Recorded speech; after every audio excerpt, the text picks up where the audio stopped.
Olá, sejam todos bem-vindos. No vídeo de hoje, vamos ver aí como utilizar a biblioteca do Python para resolver aí um sistema de equações diferenciais e tem aí um problema de valor inicial, certo? Então, a gente vai estar resolvendo problemas de valor inicial, significa que a gente vai conhecer as condições no mesmo instante de tempo, ou um outro instante qualquer, mas eles são todos conhecidos aí no mesmo instante. Eu vou estar trabalhando agora com um sistema de equações diferenciais ordinárias, certo? Significa, então, que eu vou ter não apenas uma única equação diferencial, e ao invés de ter aqui uma única equação diferencial, eu vou ter agora um conjunto. Cada uma dessas equações vai ser uma equação diferencial ordinária. Então, eu não vou ter aqui, no caso, equações diferenciais parciais. Todas elas vão depender apenas da mesma variável, caso aqui chamar de t. E aí você tem então um dy1 em relação a dt, um dy2 em relação a dt, dyn em relação a dt, certo? E aí essa função aqui do lado direito, ela pode ser aí uma função do tempo, de y1, y2 até yn. Várias.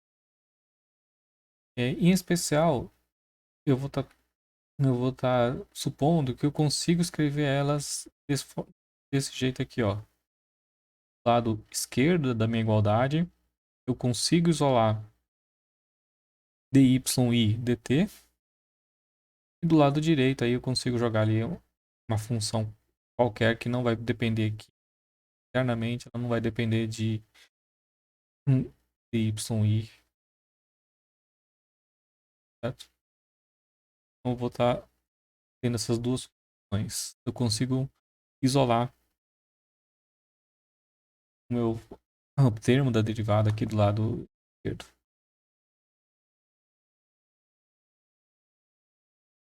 Um exemplo clássico que a gente tem é o modelo predador-presa, né, conhecido como Lotka-Volterra.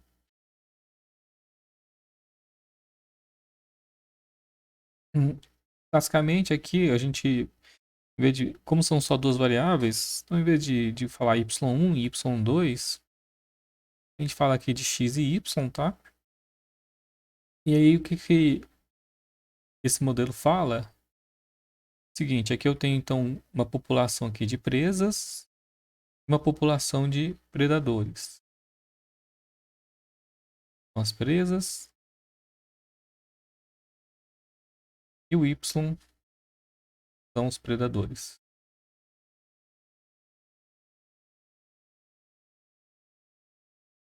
Certo? Quem que é dx/dt? Dx/dt é a velocidade com que as presas estão crescendo ou diminuindo, certo?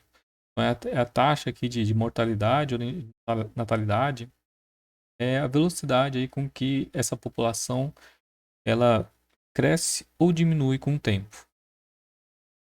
E aí está me dizendo o seguinte, olha, a minha velocidade com que eu vou crescer ou diminuir, ela é proporcional à quantidade de presas que eu tenho.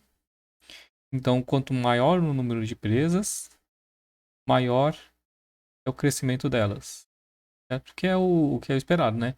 Então, se você tem aí mais uma população, quanto maior a sua população, mais ela vai crescendo. Então, a gente tem ali o crescimento exponencial, né? Crescimento ali exponencial. Quanto mais eu tenho, mais a gente cresce. Obviamente, ele modelo real, né? Ele teria que ter uma saturação, eventualmente teria que ter uma saturação, mas para uns instantes iniciais, a exponencial ela modela bem aí essas dinâmicas.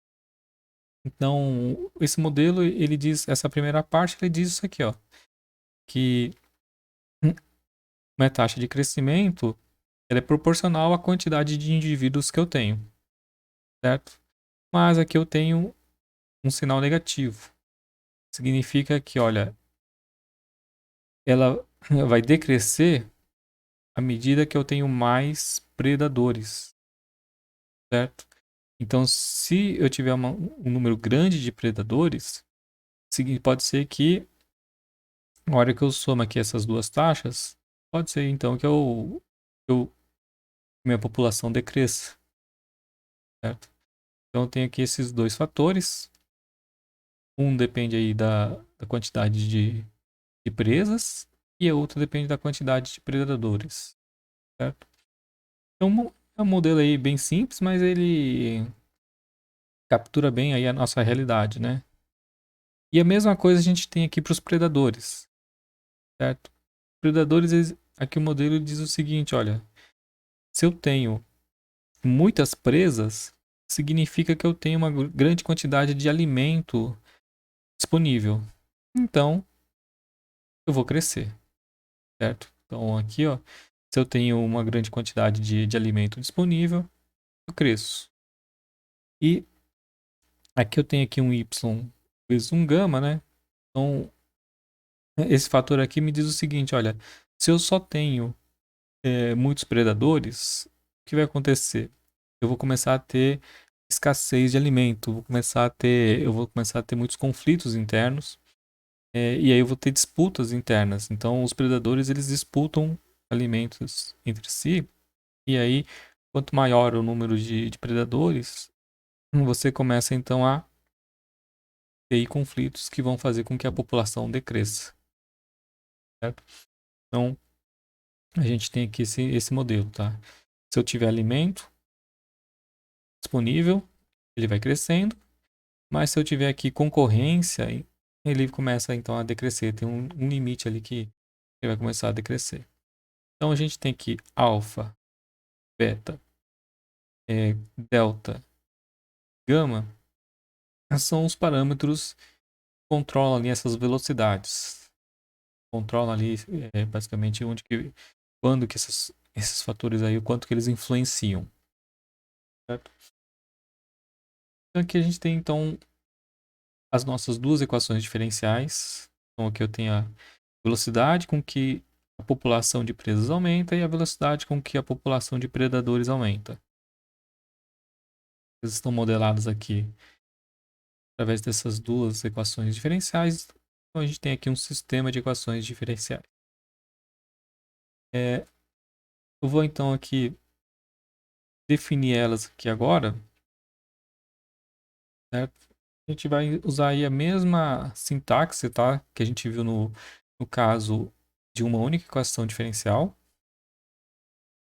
Segue ali a mesma sintaxe.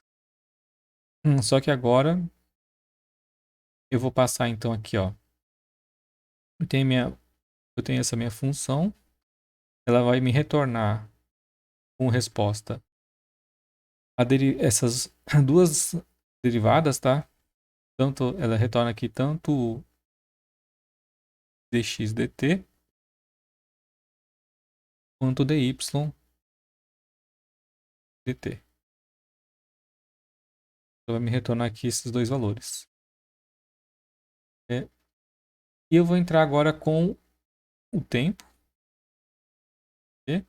Nesse caso aqui, as equações, essas funções, elas não precisam aqui do tempo, tá? Mas de uma forma genérica, né? A gente tem que entrar aqui com o parâmetro t, porque eventualmente você vai ter funções que precisam. Então aqui, apesar do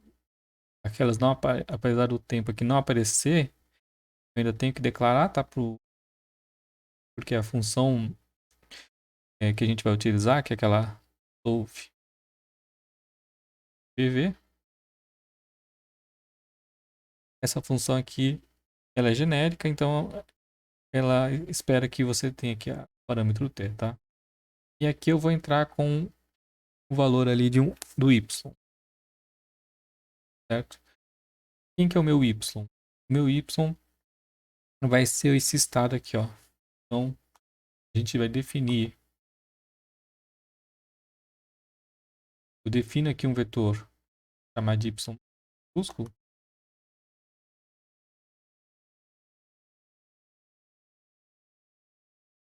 e de y maiúsculo. Vou definir aqui o meu estado como sendo x e o y minúsculo, certo? E o que é que eu vou estar retornando vai ser o dy t. Esse aqui ó, vai ser o dx t, y minúsculo, certo? Então, eu defino aqui o meu vetor, contendo aqui todas as minhas variáveis independentes, certo? E aí, então, eu vou então passar para elas. Eu passo aqui para minha função, eu passo esse ponto aqui, esse estado, certo? Então eu vou ter aqui, ó, na posição 0, eu vou ter o valor de x, e na posição 1, eu vou ter aqui o valor de y, certo? Que eu podia ter usado outro nome, tá? Se vocês acharem mais conveniente, você pode, em vez de usar y maiúsculo, você pode usar aí um outro nome qualquer. Então, o que eu fiz aqui, ó, eu desempacotei, tá vendo? Ó, x e o y, e aqui o x e o y, separei eles. Aqui eu tenho os parâmetros de alfa, beta, gama e delta, né? Então, A, B, C e D são os valores que eu estou usando para esse modelo. E aí eu só codifiquei aqui, ó. Quem que é o dx dt? Dx dt é o x vezes o alfa menos o beta vezes y. Quem que é dy dt? Então, aqui observa que eu tenho a minha resposta é um vetor, ó. Tem aqui a dx dt calculada aqui. Eu tenho dy t. Então, dx dt é o x vezes o alfa menos o beta vezes o y. E o dy dt é o y vezes o delta vezes x menos gama. Certo? Então, eu vou criar aqui um vetor, né? Uma lista com as minhas duas respostas. Ela tem que ter a mesma dimensão que a minha entrada. Então, se a minha entrada aqui tem dimensão 2, a minha saída também vai ter que ter dimensão 2.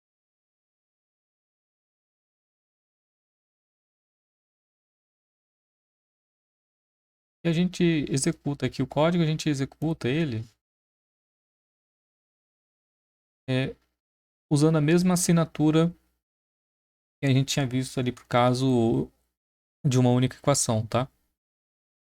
Então, aqui eu uso então aqui a função, eu uso aqui o módulo scipyIntegrate. A função que a gente vai estar usando dentro desse módulo é o solveIVP. Então aqui, IVP é exatamente aqui, ó, de problema de valor inicial, tá? Eu defino aqui um tempo inicial, um tempo final.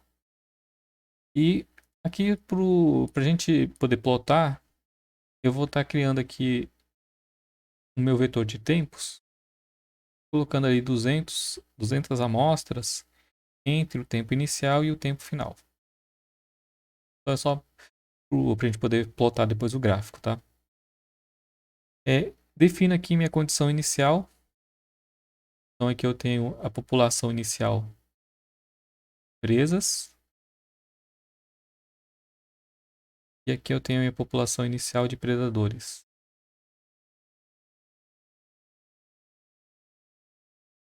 Certo? Chamo a função solveIVP. Passo para ela aqui, ó, qual que é a minha função que vai me retornar ali o dy dt. Passo aqui quem que vai ser o y0.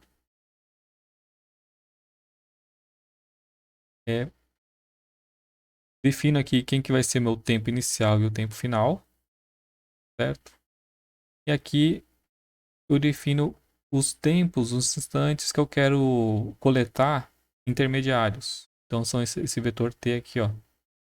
Eu falei, eu vou coletar aqui do tempo inicial até o final, vou colocar 200 amostras, vou colocar ali 200 amostras para poder plotar o gráfico ali, o gráfico ficar melhor, certo? E aí ele vai retornar aqui nessa variável aqui que eu usei o nome de sol. Então a minha solução aqui, ela vai retornar agora um y, que eu tenho aqui a posição 0 e a posição 1, certo? Ele vai retornar aqui um vetor, então isso aqui vai ser um vetor e esse aqui vai ser um outro vetor. Qual que é o tamanho desse vetor? Ele vai ser o tamanho dessa meu vetor t, certo? Ou seja, para cada elemento desses de t, ele vai calcular um y0 nesses instantes e o y1 ele vai calcular nesses instantes. Então é como se eu tivesse aqui, ó, ele vai fazer esse cálculo aqui, ó.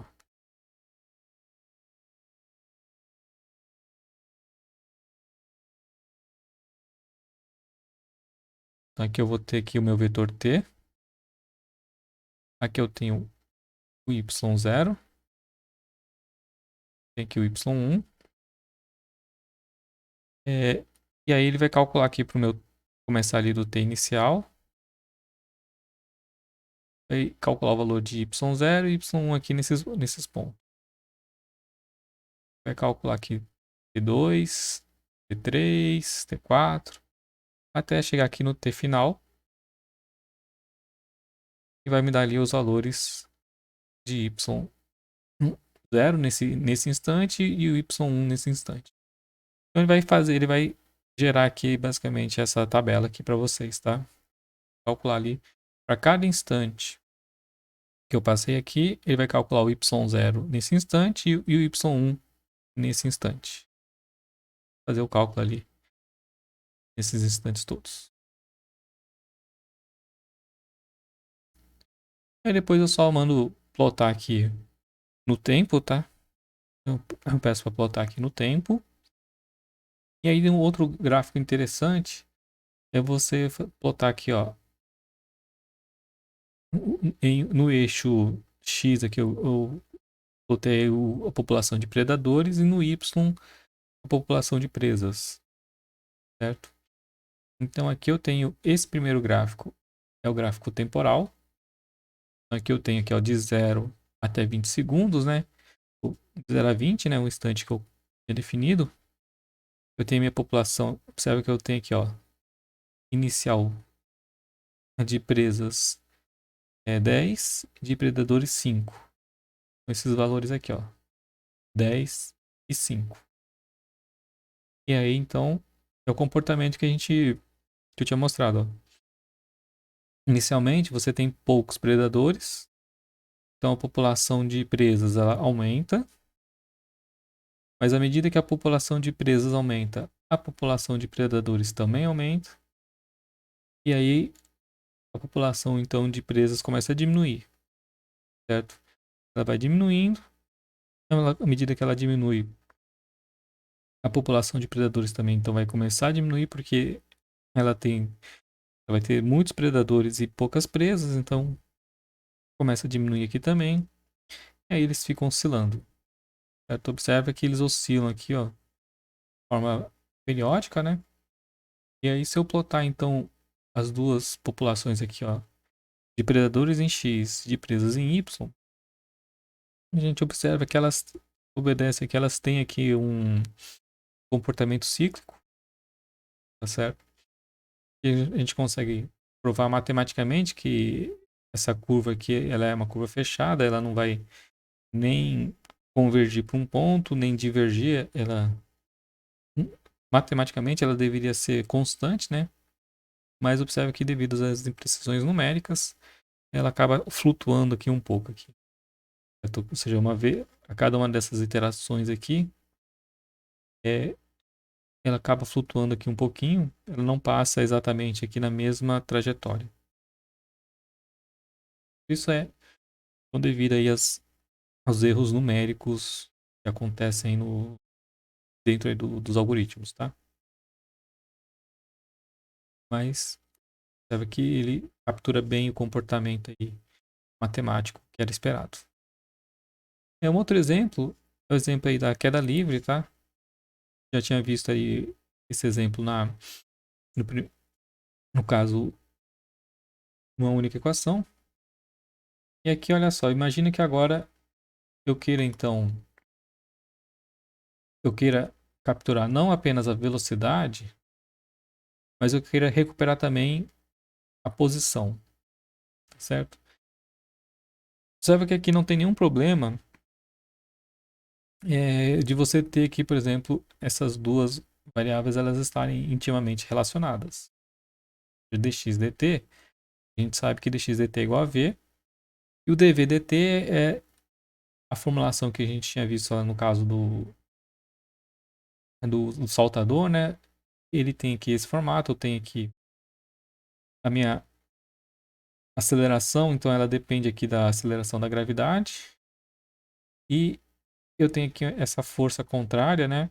Que é a resistência do ar. Então ela depende ali da velocidade ao quadrado. Um CD ali é o coeficiente de arraste, né? E M era a massa do saltador. Então, a gente tinha aqui esse modelo que ele me diz o seguinte, olha, então eu tenho um corpo caindo, eu tenho aqui uma força, que é a minha gravidade, eu tenho aqui minha outra força, que é o arraste, né? Então, isso aqui era a força igual a massa vezes a aceleração. E aí a minha aceleração, então, vai ser então G menos CD vezes V ao quadrado, né? E aí minha aceleração vai ser o G menos CD sobre M vezes V ao quadrado. Lembrando que quem que é a aceleração? A aceleração é dv dt.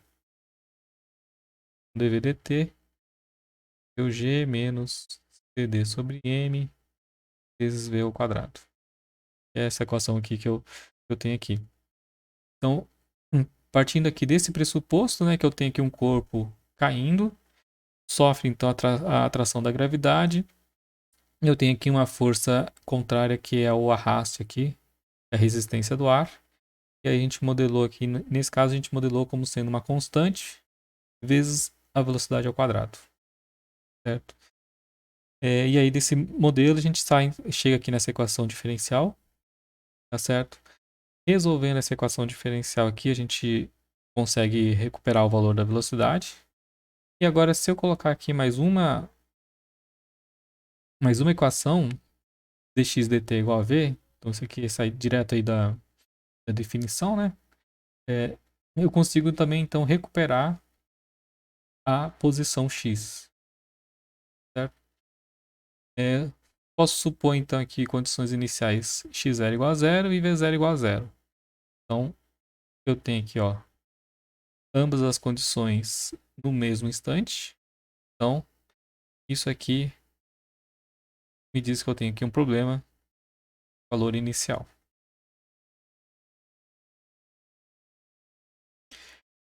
Faço aqui o mesmo que a gente fez anteriormente. Ó. Eu vou criar o meu vetor aqui y, que é o x, v, tá certo? Eu vou chamar então aqui y1 igual a x e y2 igual a v. Certo? Só para ficar ali naquela primeira... Só para a gente ficar aqui naquela primeira nomenclatura ali. Então a gente pode escrever isso aqui, ó. Então aqui é a mesma equação, só mudei aqui o nome das variáveis.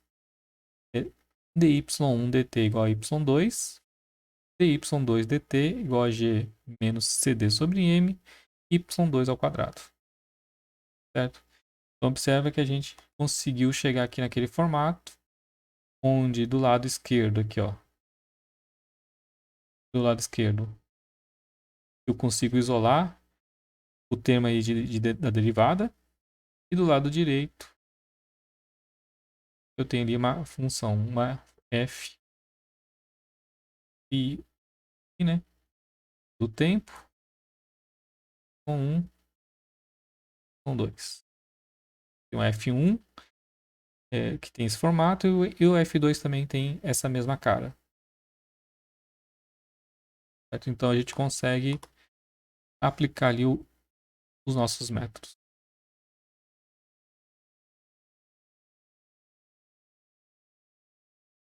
Então se eu resolver aqui, ó, aqui a gente então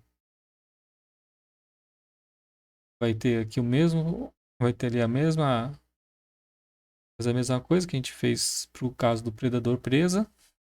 O y agora é o meu vetor y1 com 2. Tá certo que isso aqui então é a minha posição x, minha velocidade v. E o que eu vou retornar aqui como resposta dessa função, o dy dt. Então vai ser aqui x ponto, v ponto, certo? dx dt e o dv dt. Então aqui, ó, quem que é o x ponto? X ponto é a velocidade. Quem que é o dv dt? dv dt é aquela equação ali que a gente tinha usado ali. G menos CD m vezes v ao quadrado. Certo? Então aqui, ó, eu tenho ali meus parâmetros no meu problema. Massa, coeficiente de arraste, aceleração da gravidade. Então aqui o y ponto. Então aqui eu também posso chamar de y ponto, né? O y ponto na posição 0 vai ser a minha própria velocidade, ó. Vai ser aqui o meu valor da velocidade. E o y ponto aqui na posição 2, né? A segunda posição aqui do vetor vai ser essa expressão aqui, ó. G menos CD de m vezes v ao quadrado. Então a gente define aqui o nosso sistema de equações diferenciais. Aqui então, mesma coisa, eu defino aqui o meu instante de tempos, tá? Tem aqui a minha tempo inicial, tempo final. Tem a minha condição inicial. Chamo aqui a função solve_vp. Passo ali o nome da função. A função é o nome dela. Passo o valor de y0, o tempo inicial, tempo final. E, opcionalmente, os tempos intermediários que eu vou querer fazer o cálculo. Coloco aqui, chamei aqui de resposta, nesse caso aqui res. Minha resposta ali, o resultado, né? Resposta, resultado, tanto faz. Res aqui, ponto y0 é minha variável x. Res ponto y1 é minha variável v. E aí agora é só pedir para plotar, ó. Eu aqui pedi para plotar. E aí os dois valores, tá?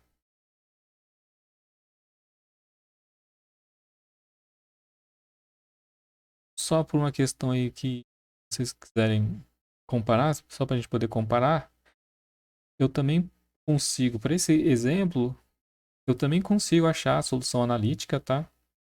Então, observa que no caso anterior, nesse caso aqui, para a gente achar a solução numérica, eu só preciso aqui dessa definição, eu só preciso aqui saber conhecer essas duas equações, tá? Mas nesse caso eu consigo resolver essas equações analiticamente.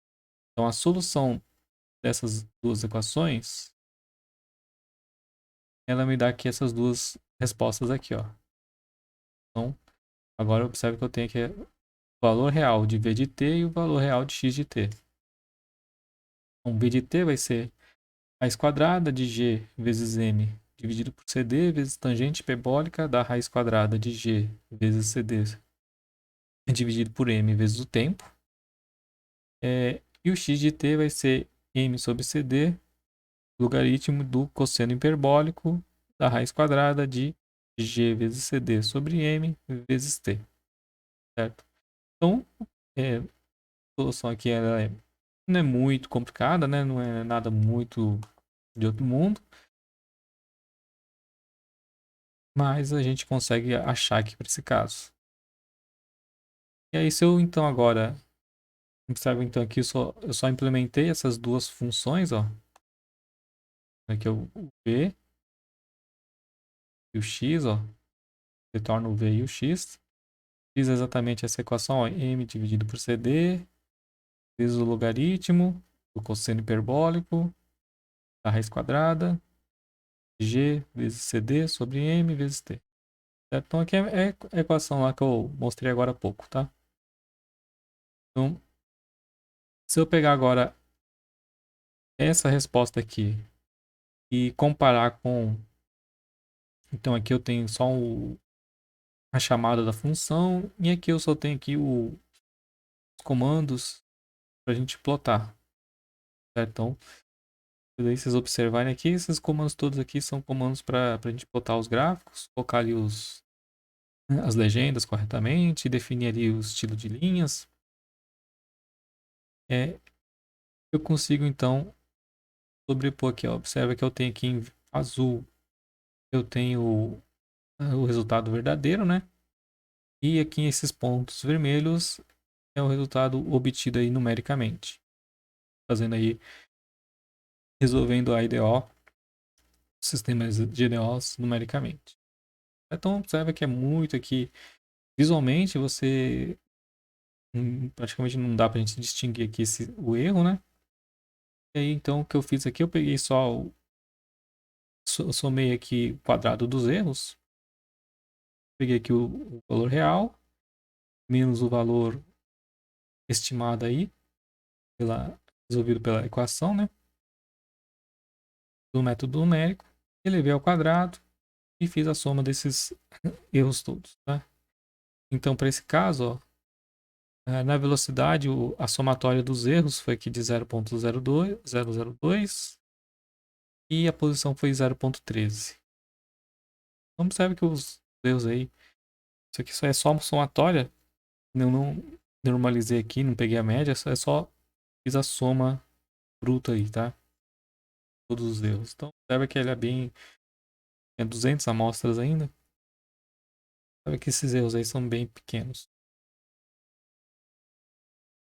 Então é isso, pessoal. Para a gente então criar ali resolver um sistema de equações diferenciais ordinárias, a gente vai então executar aí a função que a gente executa é a mesma, solve VP. Ela trabalha tanto para uma equação quanto para um sistema. A únicas pontos que a gente precisa levar em consideração é que você tem que formular o seu sistema de forma que você consiga isolar derivadas aqui do lado esquerdo. E do lado direito aí você tem aí só a função aí, dependendo do y1, y2 e yn. E a gente também está usando o problema de valor inicial. Então, todos eles, a gente tem que conhecer os parâmetros ali no mesmo instante. Não precisa ser o tempo zero, tá? Mas isso aqui tem que ser igual para todos. Problema de valor de contorno. Beleza, pessoal? Obrigado. Até o próximo vídeo.